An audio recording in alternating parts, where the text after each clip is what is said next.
Bonjour les amis, j'espère que vous allez bien. Très heureux de vous retrouver pour une nouvelle vidéo. Aujourd'hui, on va parler alimentation. Et le sujet est très simple, la question est très simple. Faut-il peser ses aliments? Faut-il compter ses calories? On va essayer de voir les avantages et les inconvénients et essayer de faire une petite conclusion en fin de vidéo pour savoir si c'est justement quelque chose que vous devriez faire ou non. Alors petit rappel avant de commencer, compter ses calories, en quoi ça consiste? C'est tout simple, ça consiste à peser tous les aliments que vous allez consommer pour savoir à combien de calories ça équivaut et mettre ce total calorique en relation avec votre dépense calorique pour savoir si vous êtes en excédent calorique, si vous allez prendre du poids, ou en déficit calorique, si vous allez perdre du poids. Et on va voir quels sont les avantages et quels sont les inconvénients et on commence directement par les avantages. Alors pour moi, le premier avantage, il est assez évident, c'est une meilleure gestion des quantités. Parfois, ça peut être difficile d'identifier la différence à l'œil nu entre 100 g et 150 g de riz par exemple. Alors pour certains aliments, ça ne va pas avoir une grosse incidence. Par exemple pour les légumes verts, la différence calorique entre 120 g et 150 g de haricots verts, elle n'est pas énorme. Mais quand vous prenez des aliments un peu plus caloriques comme par exemple des amandes ou de l'huile d'olive, une différence aussi faible que 10 g peut avoir de grosses répercussions sur votre apport calorique. Et plus vous allez faire d'erreurs, plus ça va s'accumuler et à la fin de la journée, au lieu de vous retrouver en déficit calorique comme vous l'aviez supposé, eh ben vous pourriez très bien vous retrouver en excédent calorique et du coup, malheureusement, vos objectifs risquent de ne pas être réalisés. Alors pour moi, c'est le premier avantage, une meilleure gestion des quantités, une meilleure estimation des quantités. Le deuxième avantage pour moi, c'est la possibilité de varier plus souvent votre menu. Un petit exemple, lundi à midi, vous avez mangé 100 g de riz, ce qui équivaut à peu près à 380 calories. Le mardi, vous ne voulez pas manger du riz, vous voulez manger autre chose, eh ben vous pouvez à condition que ça reste dans les mêmes 380 calories.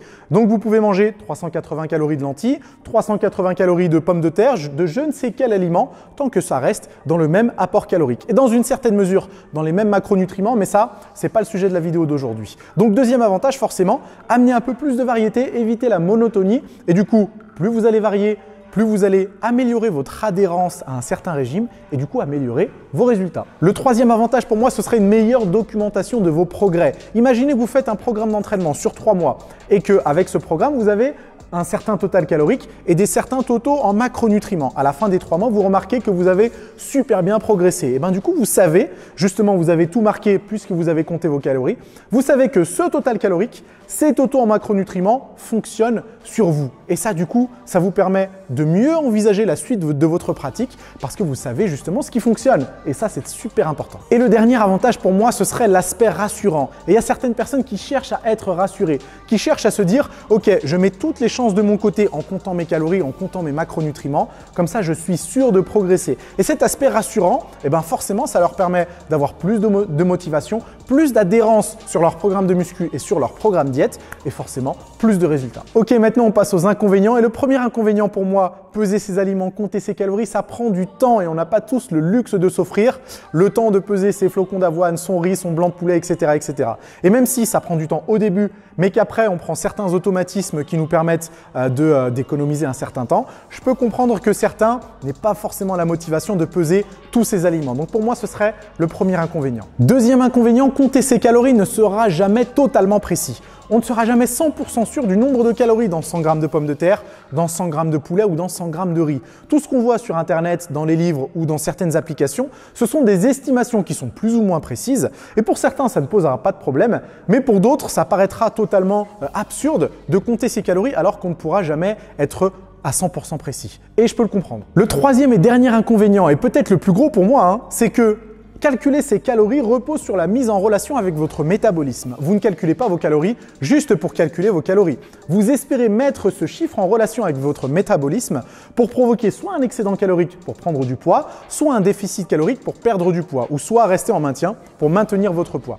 Le souci, c'est que vous ne saurez jamais, mais jamais, combien de calories vous dépensez en une journée. On a tous des compteurs de calories sur nos téléphones, sur nos montres, etc. qui nous donnent une estimation, mais on ne saura jamais le chiffre précis.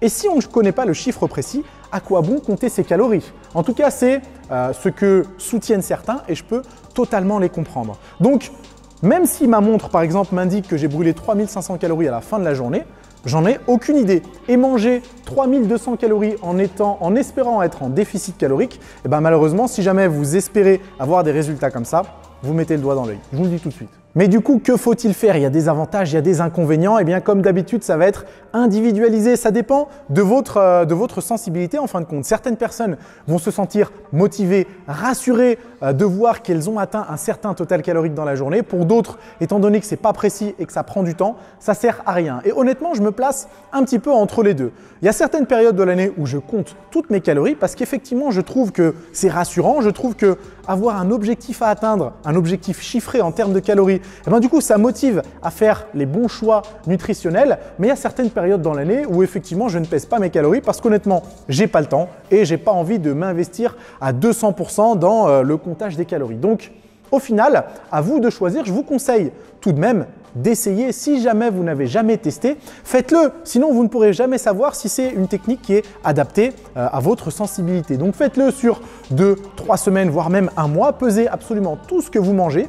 D'une part, ça vous permettra de mieux apprécier les quantités et d'autre part, peut-être que ça va vous motiver justement à faire les bons choix alimentaires et ça vous aidera à progresser un petit peu plus rapidement. Et voilà les amis, c'est tout pour aujourd'hui. Si la vidéo vous a plu, comme d'hab, mettez un pouce bleu, abonnez-vous à la chaîne. Dites-moi dans les commentaires si vous comptez les calories et dites-moi pour vous quels sont les avantages, quels sont les inconvénients. On continue à en discuter dans les commentaires. Et puis nous, on se retrouve très bientôt pour une autre vidéo.